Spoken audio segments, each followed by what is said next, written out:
y'all, thank you guys for being here. My name is Tori Brame and this is Holy City Mystic.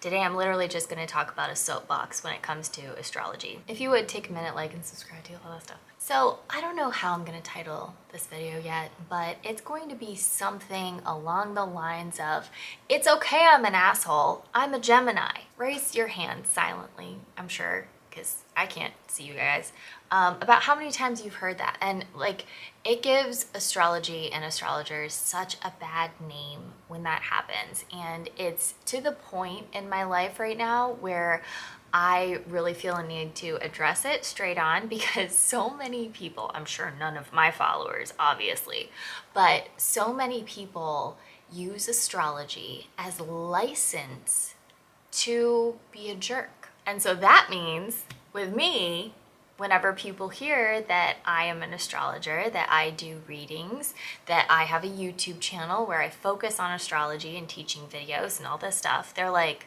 isn't that just a way where people can excuse bad behavior? So some really hated signs of the Zodiac. I mean, they're all hated for like one reason or another, and they're all loved for one reason or another. That is in there too. But some of the most hated ones are Gemini and Scorpio and Capricorn. Some of the jokes are hilarious and very enjoyable, and you know, I think there's nothing wrong with self-deprecation. Like, yes, this is my tendency, but the thing that drives me crazy, and a lot of the reasons why people who don't know very much about astrology shy away from it, is because people tend to use it as license for bad behavior.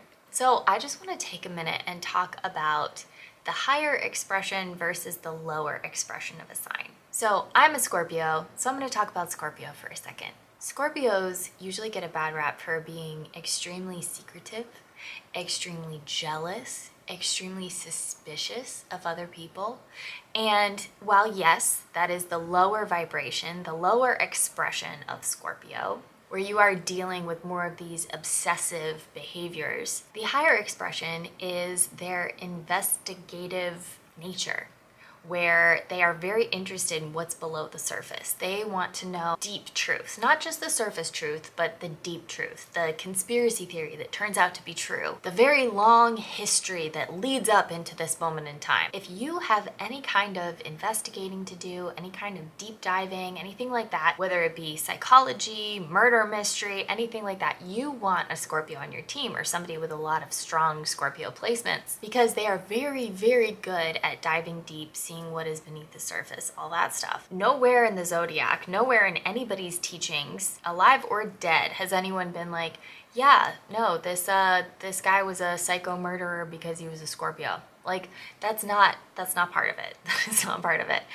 Every sign has characteristics that can be spun out of control, that can be something that end up being their downfall. And so I actually did a video a very long time ago, it was probably a year ago at this point, a way to almost heal the negative parts of your personality by reaching into the sign across from you and taking on those positive aspects. So with a Scorpio, you know, they are very, very sensitive to rejection. They're very sensitive to betrayal, and it is very likely that if you cross a Scorpio, they might forgive you once, you know, maybe even twice, but they will never forget. They will never just move on as if it didn't happen.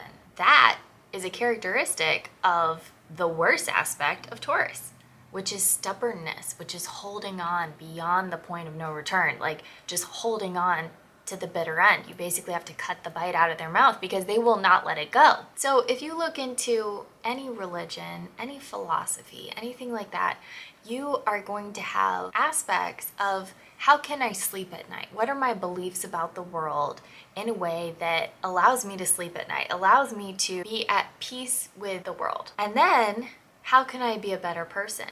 How can I, you know, it goes back to like the Bible teaching where it's like, love God, love others, period. That's it. That's all you need in life. And so it's like the loving God aspect is like, what do you believe about God? What do you believe about higher powers or the universe? You know, even if it's atheism where you're like, I believe everything is random, I believe we are just here as kind of a fluke and now we have to figure out what to do with it. There's also secular humanism, which is like a very kinder word for atheism, which is about kindness to humanity, about being a good person, about allowing everyone to live in perfect harmony. And so if you are using astrology as license to be an asshole, shame on you.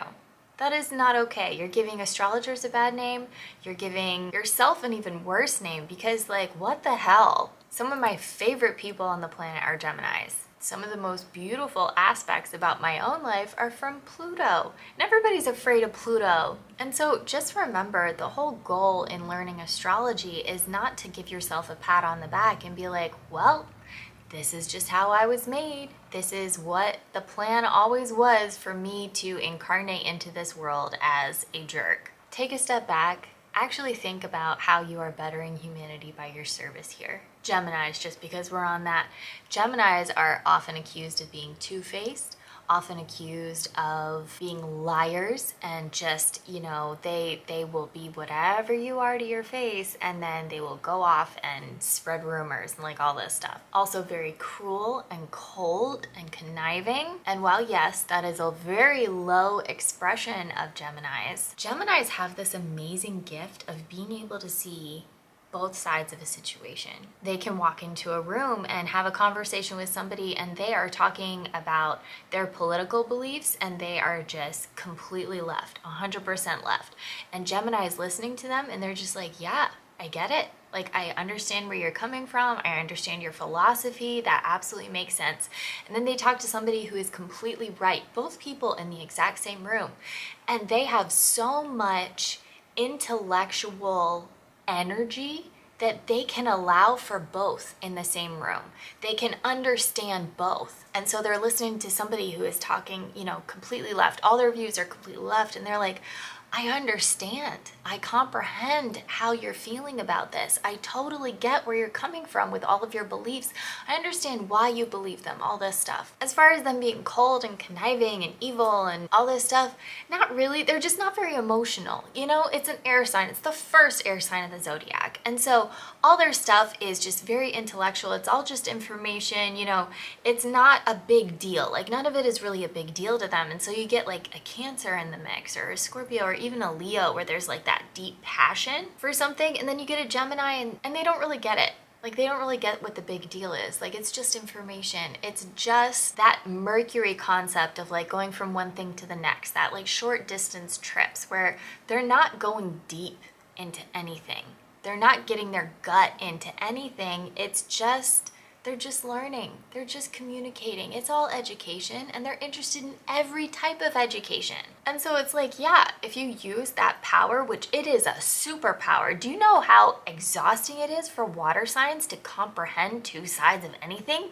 It takes everything. Or fire signs to like not really care about stuff. They care about not caring about stuff. They're like, nobody should care about that. Or an earth sign, God, like earth. They're the type of people where they learn with their gut. Like, if their gut isn't in it, there's not much that's gonna happen. And then you have this little butterfly, this little social butterfly of Gemini, and they're just getting all the nectar. They're just getting all this information up, and they're just so excited about it, and they're just stacking their little mental library of everything. Like, yo, that is a gift. We need Gemini. Gemini is absolutely necessary. But again, you have to know that about yourself. You have to understand that you need some type of sensitivity when you're talking to the other signs of different elements. You understand that some people go really deep, and while you say something that might just be information and truth to you, not really that big of a deal, why is everybody making a deal about it? It might be really cutting to other people. And so you have to kind of rein that in. So that's my soapbox. I think it's just really, really important to make sure that you are not settling for your life without any growth.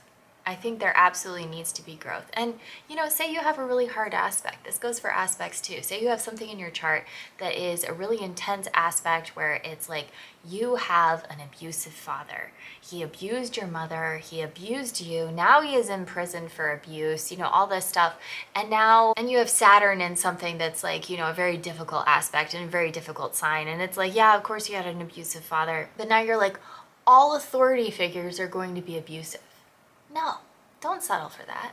Don't settle for that. This is a lesson that you have to learn. This is something that you have to accept, and you have to use this as a growth opportunity. Same way with aspects of yourself. Say you have a moon that's in a really intense position. Maybe it's in like Aries or Scorpio or something like that. And it's just really intense. Like you just feel things really deeply. Don't like completely implode. Don't like fall into yourself because of this moon. Understand that it is giving you a depth of empathy for other people that other people don't have a talent for. They don't have that innate opportunity to become the best versions of themselves because they have this trial, this thing that they have to get past, this thing that they have to learn, this extra step. All right, well, that's all I got. I hope you guys are doing well. Thank you for humoring me on this soapbox, and I hope you guys have a great day.